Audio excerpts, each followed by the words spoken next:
Hi guys! For today's video is going to be another wear test and lip swatch ng oh my god. Didiretsuhin ko na kayo guys. This product is probably the best, the ultimate lip tint / liquid lipstick that I've ever tried. And I am talking about itong GLAM tint. This is a Korean brand and these pinadala sa akin to ng Caris. Pero hindi to sponsored guys. As in, pinadala lang nila to for me to try and for me to review. So here is my review. Honestly, nung una ko siyang ni-swatch sa arms ko, parang sabi ko, ay okay, para siyang lip gloss, ganyan-ganyan. But then, nung ni-wear test ko siya, na-shock talaga ako guys. Like, legit shock. Before I talk about this product, you guys, panoorin niyo muna tong wear test na ginawa ko the other day. And you be the judge.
Okay, again, so what am I talking about? Ito yung GLAM tint. So, makikita nyo to sa mga Caris account ng favorite YouTubers nyo. I have my own Caris account. Link down below. And kung naghahanap kayo ng iba't ibang klase ng lip products on discounted price, gora na sa Caris account ko kasi I'm catering more on lip products kasi lip addict ako, guys. So, it comes in these really cute packaging. Iba-iba siya per shade. Halimbawa, this one, this is, what color is this? Halimbawa, this one, this is Tangerine, I suppose, and this one is MARSALA. Ayan, magkaiba sila ng packaging. And the packaging is really nice. Mukha siyang sosyal. And yung mismong actual product is mukhang sosyal. It's all black. Meron naka-emboss na pangalan dito, GLAM Self Beauty. Tas sa baba is yung shade number. Well, it's all in Korean, so buti na lang may number. And then mamaya ililip swatch ko siya. Pero paano ko ba nasabi na this is probably the best lip tint or liquid lipstick na na-try ko? Walang halong etches ba ya? I'm very critical sa mga products na, alam mo yon, binibita ko talaga ng bongga-bongga. Because, you know, ayoko magka-trust issues tayo.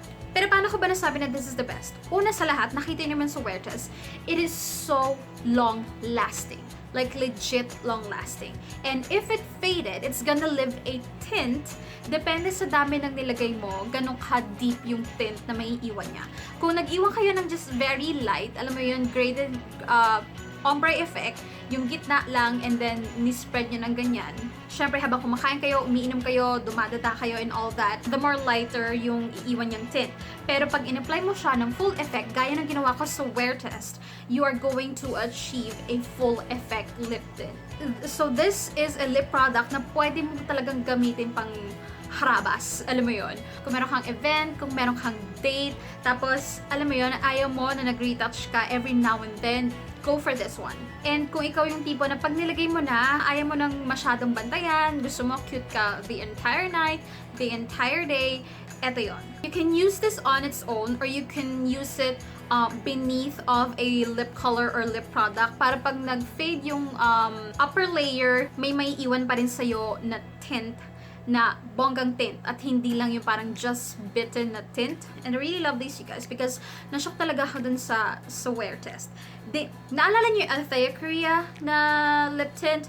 I love that. It's long wearing, but this one is mas matindi.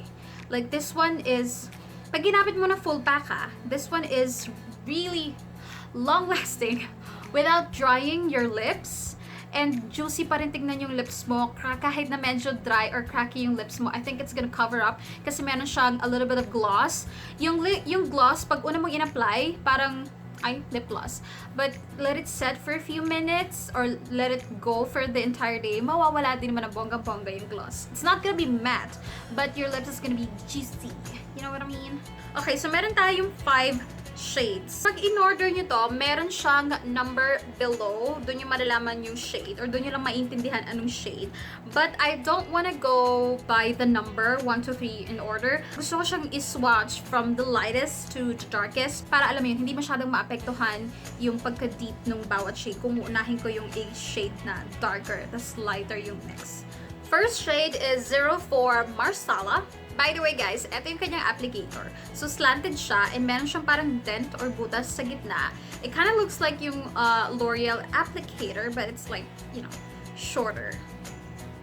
And this is the tube. And it smells, parang siyang merong faint sweet smell. Okay, so formula-wise, para siyang creamy jelly consistency. Kaya nga para siyang lip tint and liquid lipstick for me. And the way I apply it, I wanna apply it like a liquid lipstick kasi gusto ko yung full potential niya, yung full service niya. But depende sa'yo, you can use this parang in a faded way, ombre type. Oop. Ganyan ang itsura niya. Pag, you know, ginawa niyong ombre, it's like a mauve blush. Pero alam mo yun, ako, I want to use it as a liquid lipstick. I want to achieve the full potential. So this is the shade Marsala, and this is a mauve pink na merong brown undertone, and this is perfect for everyday wear, for work, pamasok, ganyan-ganyan ng bongga-bongga. Ito, this is good if you want yung parang pag nag-fade siya, it's just like your lips but better. Kung pigmented yung labi mo, kung medyo reddish, this is going to be different on you. Pero kung katulad kita na maputla, ako talaga maputla, talaga yung natural lips ko But this one, pag nag-fade siya, this is just like my lips but better. It's so moisturizing, guys, kasi kahit gumanon-ganon ka, okay siya. Hindi siya magbabudge, hindi maglilipat-lipat yung product. Next shade is 02 in Tangerine Tango.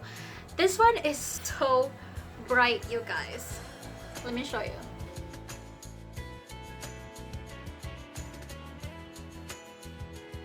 Look at that. Ito naman siya kapag faded. This one. So, Tangerine Tango, kamukha siya ng mga typical na lip tint. Alam mo yun? Kasi diba yung mga lip tint, medyo mga orange and all that. Pero ito yung itsura niya kapag full pack color. This color is perfect for summer. Or if you're into, you know, loud, bold colors, this is for you. Pero maganda to sa mga medium to light to pale skin tones. Kung morena ka, medyo magiging ano to, traffic light sa labi mo. Pero it really gives a really nice pop of color. Ayan. So depende kung anong gusto mong level. Pero ako, if you really wanna achieve yung full potential niya, yung pagiging long wearing niya, use it as a liquid lipstick. Again, this is Tangerine Tango.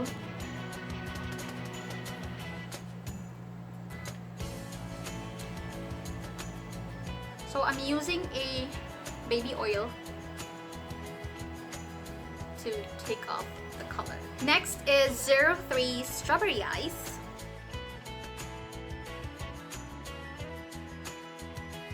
Oh my god, it's so juicy. Your lips is so... My lips is so juicy. So, ito yung full pack on ng Strawberry Ice. So, ito yung parang faded out na Strawberry Ice. Mukha siyang red, no? Pero in real life, guys, mukha siyang pink. Pero, hindi siya yung cool tone pink. It's still a warm tone pink. So, kung itong Marsala, this one is too light for you na pink, you could go for this one. This is a darker and deeper type of pink. Also perfect for everyday wear.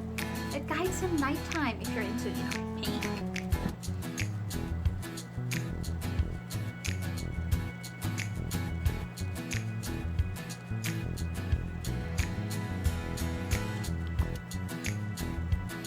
Next shade that I have is 01 Cherry Tomato. This is like the brightest.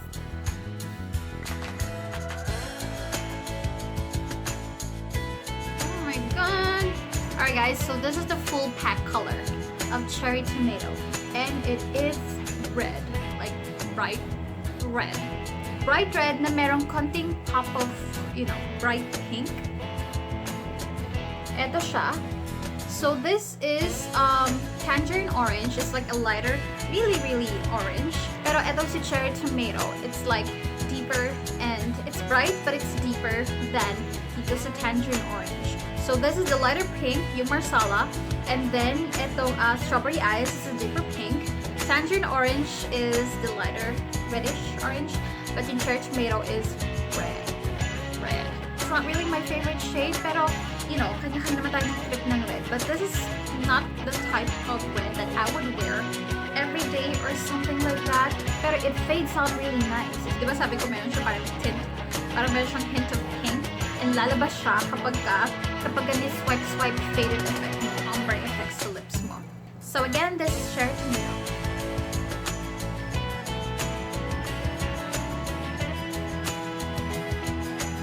Sabi ko, buti na lang bandang dulo ko nilagay sa Cherry Tomato because, ayun o, kumapit na yung tip niya.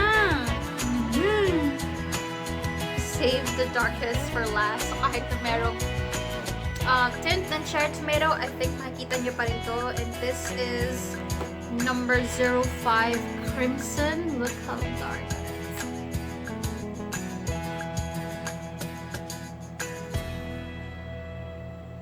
Si Crimson yung ginamit ko sa wear test. Guys, this color is the bomb.com. Ayan siya. Sorry, tabingi. Ito si Crimson, nasa dulo kapag ginawa niyo yung faded effect. But honestly, I suggest that you use it like this because the color is so sexy. It's like deep plum red. It's so sexy. It's so nice. Pwedeng ito lang yung suot mo. And then, alam mo yun, bare face ka na or wala ka ng kahit ano sa eyes mo except for the eyebrows. You should have eyebrows every night. Pero alam mo yun, it's so nice. It's so sexy. This is the shade that I definitely recommend that you get because pwede mo siyang gawing, you know, light like this or you can use it bombshell style like this. I can wear this on a daytime as long as wala na akong iba pang, you know, abubot on my face. But definitely perfect for nighttime. If you have events, if you have weddings, if you have parties, if you have a date, tapos syempre, diba, ayaw mo namang palaging, Ayaw mo naman palagi nag-retouch sa harap ng ka-date mo, sa harap ng, alam mo yun, ng jowa mo, ng tsusawa mo. This is perfect.